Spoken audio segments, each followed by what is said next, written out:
नमस्कार। आज मैं आप लोगों को पिपरा विधानसभा परिक्षेत्र में लेकर चलता हूं और रूबरू होंगे पिपरा विधानसभा के एक ऐसे दावेदार प्रत्याशी से जो पेशे से चिकित्सक हैं, समाज सेवा में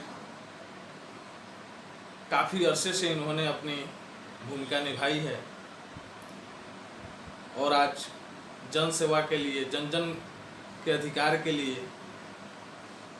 पिपरा विधानसभा की जनता के हक व हकूक़ के लिए राजनीति में पदार्पण किए हुए हैं। तो आइए रूबरू होते हैं। श्रीमान, हमारे बिहार हद तक चैनल में आपका स्वागत है। सबसे पहले आप हमारे दर्शकों को अपने बारे में बताएं। बहुत बहुत शुक्रिया।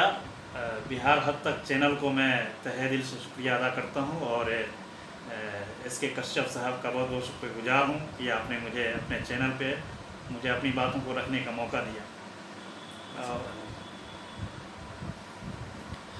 मैं सबसे पहले ये बताना चाहता हूं कि मैं तो, जैसे कि आपने मेरा इंट्रो करा दिया, मैं डॉक्टर आसिफ हुसैन चिकित्सक के पेशा से हूं और नीतीश कुमार जी का कार्यक्रम देख करके, उनका विकास देख करके, उनसे इंप्रेस होकर के मैंने जनता दल यूनाइटेड पिछले 5 सालों से जनता दल यूनाइटेड में मैं काम कर रहा हूं और पिछले कई वर्षों से काफ़ी तेज़ी से नीतीश कुमार के नेतृत्व में काम हो रहा है और इसी कड़ी में विकास और कड़ी को आगे बढ़ाते हुए मैं पिपरा विधानसभा से इस बार चुनाव लड़ने की तैयारी कर रहा हूँ।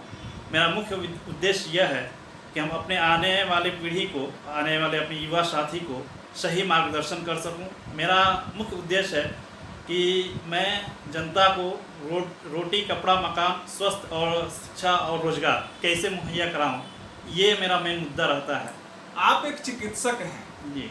मैं यह जानना चाहूँगा अपने दर्शकों के माध्यम से कि आप एक चिकित्सक हैं, समाज सेवा में लगे हुए हैं जी। आप जनता की सेवा कर रहे हैं, फिर आपको राजनीति में आने की क्या ज़रूरत है? इस संदर्भ में 2 शब्द मैं जानना चाहूँगा। जी, इस संदर्भ में मैं ये कहना चाहूँगा कि मैंने देखा पिछले कई वर्षों से हमारे पिपरा विधानसभा में भी बहुत सारे जो है प्रत्याशी आए, अपने अपने हिसाब से वो विकास का काम किए, लेकिन कहीं ना कहीं उन लोगों से भूल चूक हुआ जिसको लेके मुझे लगा कि नहीं, एक अच्छे एजुकेटेड पर्सन को नेतृत्व करने का, एक युवा साथी को, युवा वर्ग को नेतृत्व करने का मौका मिलना चाहिए।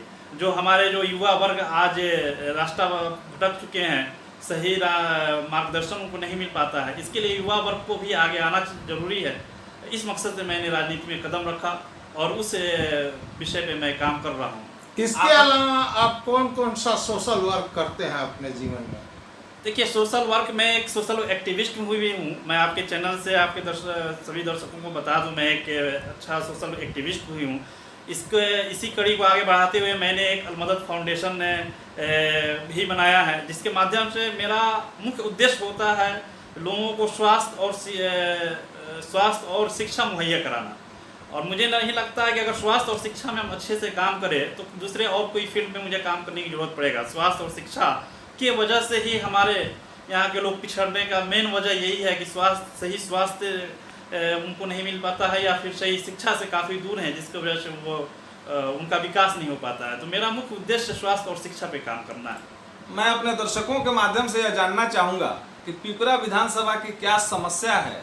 पिपरा क्योंकि आपने क्षेत्र पर भ्रमण किया होगा जी, राजनीति में है जी, तो मैं यह जानना चाहूँगा कि पिपरा विधानसभा के लोग किन किन समस्याओं से जूझ रहे हैं, इस संदर्भ में जरा 2 शब्द।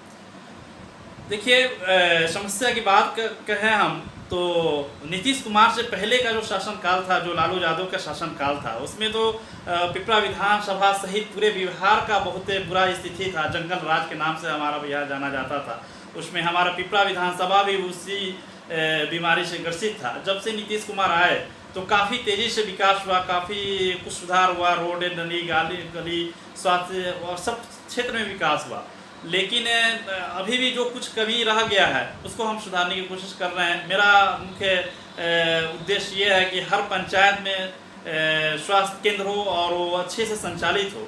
चूँकि स्वास्थ्य केंद्र बना है लेकिन वो बहुत जगह जो है सही ढंग से संचालित नहीं हो पा रहा है। तो हालांकि नीतीश कुमार की तरफ से, माननीय मुख्यमंत्री की तरफ से सारा योजना का संचालन होता है, लेकिन यहाँ पे उसका जो है सही ढंग से उपयोग नहीं हो पाता है। ये सबका मॉनिटरिंग करना मेरा मुख्य उद्देश्य है कि जनता को किसी तरह का शिकायत नहीं रह पाए। आप एक चिकित्सक हैं जी, और लाजिमी है कि चिकित्सा के क्षेत्र पर ध्यान देना जो है आपका फर्ज बनता है। जी। मैं यह अपने दर्शकों के माध्यम से जानना चाहूंगा कि अगर पार्टी ने आपको टिकट दिया और जनता ने मौका दिया तो पिपरा विधानसभा के जनता के लिए चिकित्सा के क्षेत्र में यानी हेल्थ सेक्टर में आप क्या क्या करेंगे, या आपकी और कोई सोच है कि अन्य किसी सेक्टर में भी काम करेंगे?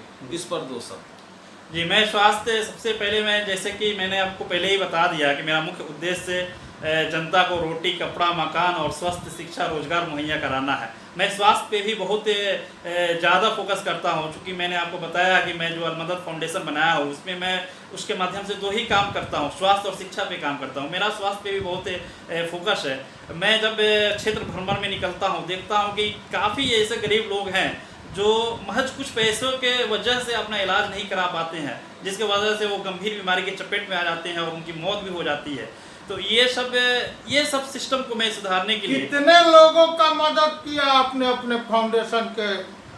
तकरीबन हमारा फाउंडेशन का रजिस्ट्रेशन हुए, बिहार सरकार से हमारा फाउंडेशन का रजिस्ट्रेशन हुआ है और तकरीबन 2 साल से हम लोगों ने पूरे बिहार में काम कर रहा है। अपनी पिपरा विधानसभा में भी मैंने कई सारा कैंप लगाया है और 2 साल से तकरीबन हम लोग स्वास्थ्य के क्षेत्र में काम कर रहे हैं, शिक्षा के भी क्षेत्र में काम कर रहे हैं। तो मैं अभी स्वास्थ्य के बारे में बता रहा था कि स्वास्थ्य, जब मैं क्षेत्र भ्रमण में निकलता हूं तो गरीबी का हालात ये रहता है कि महज कुछ रुपये की वजह से लोग अपना इलाज नहीं करा पाते हैं, जिसकी वजह से वो काफ़ी गंभीर बीमारी के चपेट में आ जाते हैं। तो ये सब सिस्टम को हम सुधार सकें, इसके लिए मेरा बहुत सारा प्लानिंग है। जैसे हम पंचायत स्वास्थ्य केंद्र को सही रूप से संचालित करवाएँ, रेफरल अस्पताल को सही रूप से संचालित करवाएं, प्रखंड लेवल पे जो अस्पताल है उसका संचालन सही से हो, वहाँ पे डॉक्टर, नर्स और जितने भी हेल्थ वॉरियर्स हैं सभी लोग अपना पूरी जिम्मेदारी के साथ काम करें।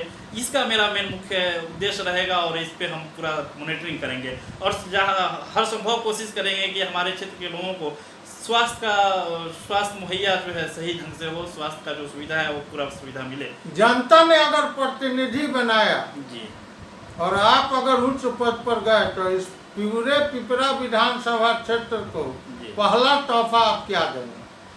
पहला तोहफा तो मैंने स्वास्थ्य के लिए तो मैं काम करूंगा ही, उसके साथ जो है हमारे युवा पीढ़ी के लोग जो रास्ता भटक रहे हैं उनको सही मार्गदर्शन नहीं मिलता है। क्योंकि हमारा देश युवा बहुमूल्य देश है और हमारा रीढ़ बैकबोन युवा है और युवा को सही दिशा नहीं मिल पा रहा है। उसको हम सही दिशा देंगे, उनके रोजगार के बारे में सोचेंगे और उनके स्किल डेवलपमेंट के बारे में काम करेंगे, जैसे सही उनको रोजगार मिल सके।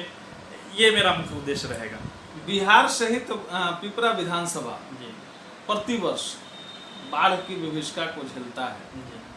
आज भी पिपरा का अधिकतर भाग एक तो कोरोना जैसी वैश्विक महामारी के चपेट में पड़ा हुआ है और बाढ़ की प्रकोप को झेल रहा है। मैं यह जानना चाहूँगा अपने दर्शकों के माध्यम से कि बाढ़ की प्रकोप से बचाने के लिए आपकी क्या पहल होगी पिपरा के लिए और यहाँ के किसानों के लिए आपकी क्या सोच है? देखिए, बाढ़ एक आपदा है और ये प्राकृतिक आपदा आता रहता है और ये हम इसके निदान के लिए प्रयासरत रहते हैं।